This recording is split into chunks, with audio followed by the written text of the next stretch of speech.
team. Hello, this is Malorian, and this is an Orc Tactical team. And this one's going to be coming from a viewer. It's from Marok Wolf is his avatar name anyway. Not sure if that's a real name. But what he asks is, Malorian, can you talk about Throgg? And, I'm going to talk about Throgg, but I think I'm going to actually expand this and talk about trolls as well. Because Anthony at the Sustainable Center, he just had one a few days ago where he talked about trolls and how powerful they are and stuff. So I thought it'd be really good if I could do a video and I could talk about trolls, how strong they are, how Throgg plays a part in that, and then some tips talking about how to fight trolls and what their weaknesses are. So I guess the way to start with this is kind of start from the beginning. And this is kind of interesting because, if we're talking about, let's go to 7th ed and, like the last troll book there. Like trolls, they were okay. You usually use them as like a single unit and that's it. You could take larger units, but they would get charged and beaten up because they're slow and stuff, and stupidity would be a real issue, and they weren't really a big force. And then even when 8th edition came out, it's like, okay, well, they're all right, but I mean, back then trolls were even more expensive as well. So it's like, they were something you could use, but weren't really a real force there. Now, the neat thing that changed over is when we went to the new book there for Orcs and Goblins, where all of a sudden they went and they were now 35 points. And it's like, well, geez, these are pretty damn cheap now. And taking that and combining it with how it works now, where, I mean, of course, you're getting your attacks back, you have horde formation, all these things, it was a pretty big deal. Plus, it's their whole pukes and dealing with other parts of the meta. It's just a pretty big deal right now with the Orcs and Goblins. But it was funny because even with that, when I was starting to run an Orc Horde, they say, Malorian, you're stupid. Why are you running all this? It's so many points. It's 630 points for a Horde of Trolls. All you need is one failed stupidity test, and they wreck all your plans. These guys are leadership dependent. They're just going to be useless. One Purple Sun's going to take them off. Why even bother with these trolls? And, I mean, I didn't care what people said. I kept on using them, and they were very strong. Sometimes I get Purple Sun, sure. But, I mean, for the most part, if they don't irresistible force it, I just scroll it. And then I'm so fast that the trolls could go, on very first turn, I'm in the middle of the board.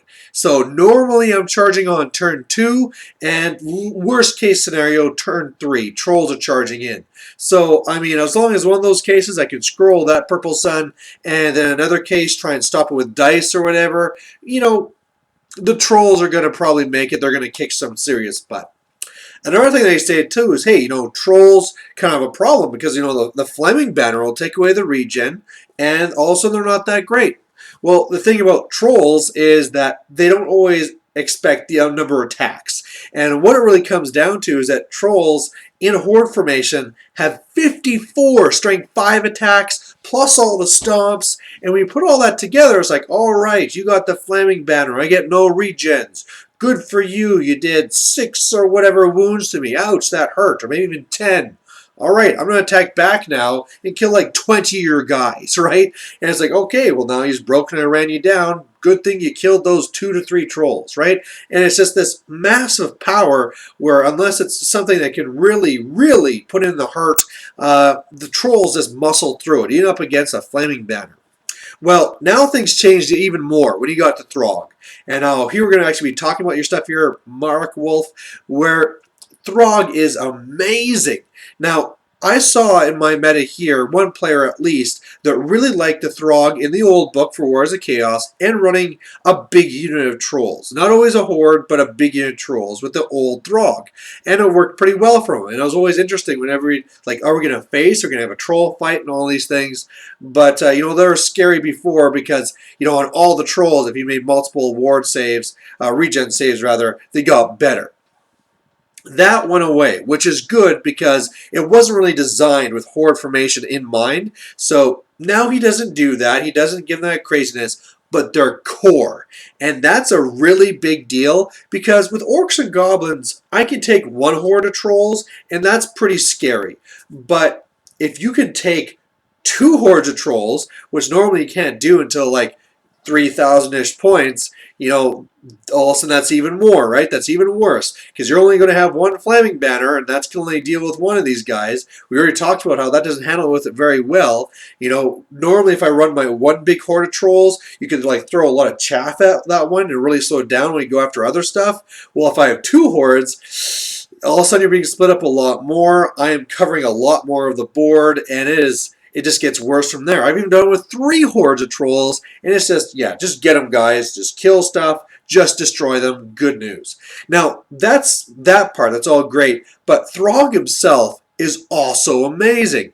Now, Throgg is not many points. He's a hero level character, less than 200 points, and for that cost, you get like this super troll who is toughness 5, strength 6, has all these attacks, and even has a great weapon. So he has all these strength 8 attacks, and it's this crazy amount of damage he does. And of course, with his natural toughness 5 and with the regen, he is just freaking solid.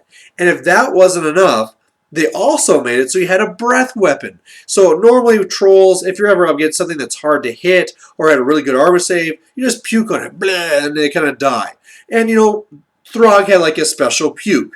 Well, now it's just a breath weapon, so that while you're smashing stuff with your big great weapon, you can also use your breath weapon on them and just destroy guys. And it's just like, all right, 2d6 hits from this thing, this ignores armor saves, and you're done. And so this does 2 roles. One, if you're trying to clear out a bunch of infantry, this is perfect. Because, one of the things that trolls can't do very well is clear out stuff like, say, a building. Say if you're doing a watchtower. Because you only get 3 of them to fight. They only have so many attacks. That's bad. But if you have Throgg in there, he has extra attacks. He can do a breath weapon. It just destroys them. Even more so is if you do them in a challenge. Because all of a sudden that breath weapon is just going to that character. And you got to be a pretty damn solid character to take all those strength 8 attacks and then 2d6 hits that's going to be automatically hitting and have no armor saves. It's just freaking deadly. In the one game there, I pit him up against the Blender Lord for vampire counts, and at that point there, he got, above average, he killed me, but normally it's like, yeah, you got this vampire Lord that's like 400 points, yeah, Throgg will take him, no problem. And the great thing here, too, is, Throgg can be inside this unit, and it's pretty hard to get to him and kill him without dedicating too much, because, like I say, those trolls will put up a lot of fight, so if you can't kill that Throgg, you've lost whatever you put at him. So, yeah, he's pretty damn tough.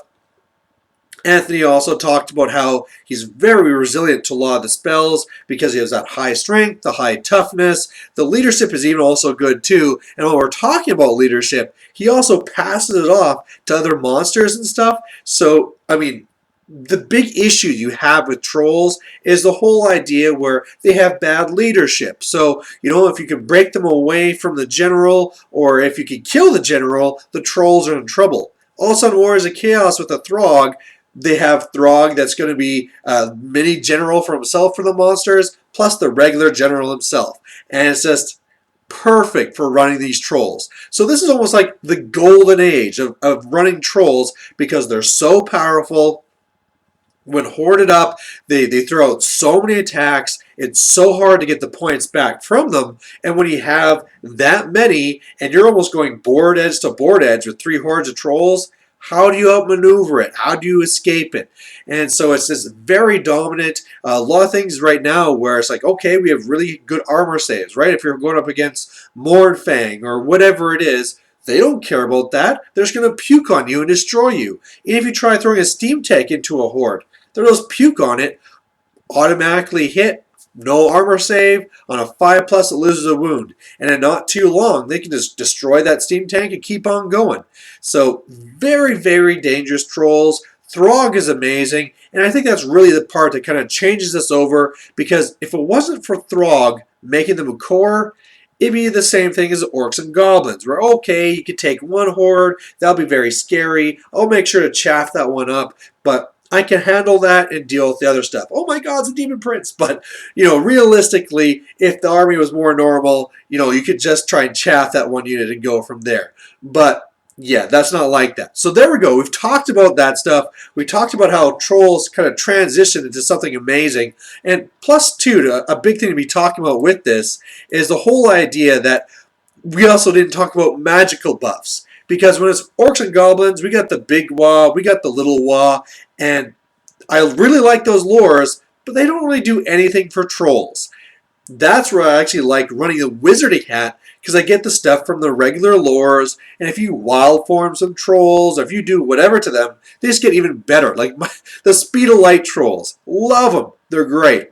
Well, also if you're running the Warriors of Chaos trolls, well, that's even better because now you're going to pick from these good lures and just buff them. Whereas where the orcs and goblins, they're just trolls, kind of unbuffed, just being their regular awesome. But for the Warriors of Chaos, yeah, it gets even more with that magic in there. So now that we talked about all this, the next thing is, well, okay, we talked about how great they are. What are the weaknesses? What do you do to actually stop these guys? And they are there. You have to make sure that if you are going into a game and you were up against these trolls, or we're going to talk about like multiple hordes of trolls, what are you going to do? And the worst thing you could do is just try and fight it out and just take it on the nose, on the chin rather. You know, if you do that, that's the trolls' game. That's what they do. They're there to get in there and cause lots of damage. So the first thing you want to do there is not castle up. Because, okay, first of all, it'd be bad just to line up and take the charges and, hey, look, I got destroyed. It's almost just as bad to castle up. And the weird thing is that the first instinct is like, okay, I need to be defensive. I have these trolls coming at me. Let's kind of like castle up so that he can't get all the hordes on me, hopefully, or I'm only fighting one at a time. I can concentrate on them and go from there. And at its core, that's a good idea. However, you're not then taking advantage of their leadership. And so I believe what you really need to do when you're fighting the troll hordes, and there's multiple of them, is you need to space out your army. And what that really does is, I mean, like, Throgg has a very good leadership bubble, but once you go and you spread out, he's really at his limits trying to keep everything within there. And if you can go and slow down Throgg and let the other hordes come at you, that's going to kind of break that. So what you're going to do then, obviously, is chaff up Throgg's unit to keep him further back and then give charges to the other trolls. Especially if it's something where it looks like, okay, I'm going to charge into this chaff, and then I'm going to go and keep going. There's this other unit there, and I can fight it. But they're not thinking about like, oh, wait, that's going to get me now outside the leadership bubble, and now we're just leadership forward, and we're just going to be idiots stumbling up. So that's what you kind of really need to do, and that's where the idea where don't castle, spread out so that they have real leadership issues. Now, of course, with leadership issues, it can be really good if you can assassinate either the general or Throgg. You know, whatever you can do to try and get rid of that leadership, that is absolutely key. So, you know, you might want to be looking at character assassination. And like we just said, some of the stuff through magic might be hard. You know, if you have a lot of Spirit Leech, maybe be able to put but if nothing else, you know, Throgg is really hard to kill, so then maybe just make sure to kill whoever the other general is. You know, if you have the Demon Prince, right, try and shoot that guy down. Kill him, because whatever you can take away from leadership is absolutely huge. Now, another big thing where you really want to spread out is also the second weakness of the trolls, which is their flanks. You know, normally when they move up, they're kind of big. They have to kind of move around terrain. And because of that, sometimes they can be showing their flanks off. Also because they're usually outpacing the rest of the army. I know for orcs and goblins, that really happens where you got trolls that are speed 6. You got regular orcs that are speed 4. Usually the trolls are charging in before the rest of the army. And if you can get to their flanks, you know, the big thing there is they're only going to be fighting with the 3 trolls, and with that, they don't have very many ranks, so they probably won't be steadfast. So if you can get to that, you know, that's a very easy way to beat the trolls. Of course, they have very bad leadership, and then you can get massive points right away. So it could be a thing here, too, where first of all, you might be getting some flanks because since you are spread out, as they're trying to go and get your different units there, it's a whole thing where you're looking at the board, not up and down, but at diagonal. Think, okay, well, this one comes over here, my middle one can go and try and flank them, right? Where if they want to move up and charge you, they got to show a flank to something. So that's one way to look at it. Another thing is to try and bait them into it, right? Just like I said, trying to bait out the trolls to draw them away from that leadership bubble so that at the beginning, like, oh man, we're going to be fine within this leadership bubble. But then Throgg is then kind of being chaffed up and can't move up. And all of a sudden, yeah, now we're outside that range. We're going to be failing that leadership 4.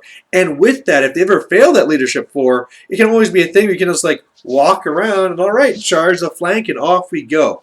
Now, you can also do baits as well, saying like, hey, this unit is here. You can come in and you can crush them. And you can, a real big thing that you always kind of have to deal with trolls as well is that you don't always kill everything off, especially if it's a smaller unit where you're not getting all the attacks. So a lot of times you're finding that you need to overrun. And if you do overrun, then you're almost always out of the leadership bubble. So it's one of these things where just like against Minotaurs, my common tactic is to put a unit in front and say, all right, come fight these guys. And they'll go do it, and I'll run away. And I know you're only going to overrun D6, so I'm going to get away and I'm going to hold all my points and do whatever damage I did to you or stall you or whatever. Same thing with the trolls. You can be taking a fight from the trolls and say, all right, I'm running now. Do you want to leave your leadership bubble? Because if you want, that's great. Plus, if you come after me, now this unit over here might just flank you. So you have to really kind of set these things up, right? Take advantage of the fact where you have more units of them. Like I said, these big hordes are 630 points. Hell, even if you're running your own hordes, those should be around 500 points or less, and then you should have other support stuff there as well. So really use that to your advantage. Finally, the next big thing that troll hordes have to really deal with is terrain. And terrain can be a massive problem for the trolls because they have such a large frontage. Now, like I said, there's a lot of stuff out there that trolls should just walk right through, right? If there's a forest, they can just not care and go through. So back when I talked about terrain, I talked about how it doesn't always screw over hordes. So that kind of still applies in that part where they'll just walk through trees. Who cares if we lose steadfast? We're going to win combat anyway. We almost never have steadfast, so not a big deal. However, the other thing I said in this video is that they're not very good at taking on buildings. And also, if buildings are in their way, all of a sudden these big bases have a lot of trouble trying to get around them. So if you are in the situation where you are placing terrain, because maybe it's not a tournament with preset terrain, you're doing your own thing, get that buildings like somewhere there in the middle of the board to try and force them around. As well, you kind of want it more on your side because you can start doing building shenanigans with them, right? The troll horde comes up to fight you. You just go into the building. If they want to charge you, they're only going to fight you with 3 trolls. Now you step out the other side. And the trolls are so unmaneuverable that they have a really hard time trying to counter with that. I mean, they can't take a musician. They can't just swift reform and deal with them.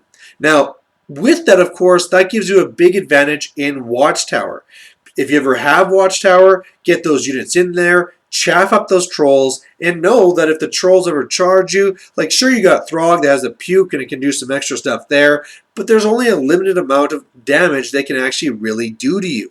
And at the same time, if they're throwing Throgg at you, throw all your attacks at Throgg, because if that guy dies, it can be fantastic where you have the Watchtower, the big horde of trolls are trying to fight you with, and all of a sudden they're stupid and they're blocking the rest of the opponent's army from getting to the Watchtower. So it's almost a negative if they ever want to use Throgg to try and get in there, because like, all right, you 5 Savage Orcs, all attacks on Throgg. You can start forcing that stuff. The other thing is that since they can't take a banner, that makes them a lot more of a weakness against things like Blood and Glory. So for the orcs and goblins, the trolls are special. So you might have the one horde, but then you're also going to have a banner in the Savage Orcs. You're going to have the banner in the Black Orcs, blah, blah, blah, blah, blah. In the Wars of Chaos, especially if they're taking them from core, they might not have a lot of other banners. And, Anthony was talking about how you'll have your Demon Prince, you'll be having your banner. So there's 3 points, but normally that means that you're going to break. So you'll have to have a banner somewhere else. But really what that turns into is that whatever that something else is, kill it and you win the game.